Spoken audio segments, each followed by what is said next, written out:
મંગળુબા થાનમાં શું ખામી છે અને શું નવું કરવા જેવું ખરું? પહેલાં તો ભૂગર્ભ ગટર રહી 795 ઢાંકણા નથી, મેં મારી હાથે ગણેલા છે. 1000 સ્ટ્રીટ લાઇટ છે, એમાંથી 700 સ્ટ્રીટ લાઇટ બંધ છે, એ મેં ગણેલી છે.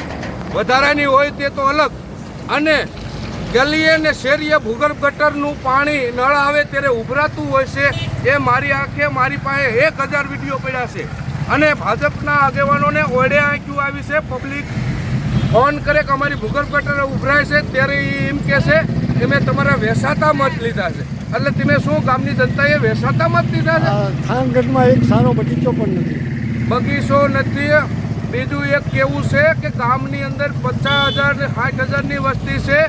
એક સારું જાહેર શૌચાલય મને બતાવો. હું કાલ રાજીનામું આપી દઉં. મંગળુ ભગત બોલું છું. શું કહો છો આપ, તમે થાનના રહેવાસી હોવાથી? અમારે આ થાનગઢની જનતાએ ઘણા વર્ષોથી થાન નગરપાલિકા ભાજપના શાસિત હતી. આ જેનો વિકાસ ઉભરાણો, અમને તો એમ લાગે કે આ વિકાસ ઉભરાણો છે આ અમારે થાન નગરપાલિકાનો. નથી અમારા ગામમાં કોઈ સારી લાઇબ્રેરી કે નથી સ્પોર્ટ્સ ગ્રાઉન્ડ. મેન અમારે સ્પોર્ટ્સ ગ્રાઉન્ડની જરૂર છે. અમારે આ રોડ ઉપર છોકરાઓ જે પોલીસની તૈયારી કરવા માટે દોડીને આવે છે, અહીં આવીને ઊભા રહી જાય છે. આ રસ્તો તો વર્ષોથી આમ બેન્ડ રસ્તો છે.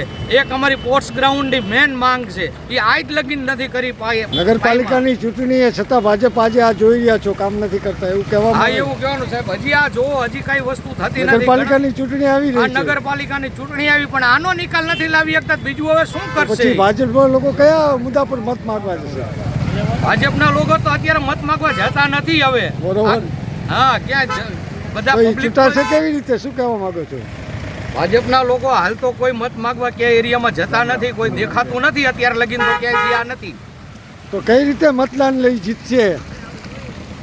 ચોરી કરીને ઈવીએમ મશીનમાં? હવે એ તો હવે એમને લગભગ તો નાખતું નથી. આ વખતે તો અમારી કોંગ્રેસની બોડી બેસશે અને 18 થી 20 સીટની આધીન અમારી કોંગ્રેસની બોડી બેસવાની.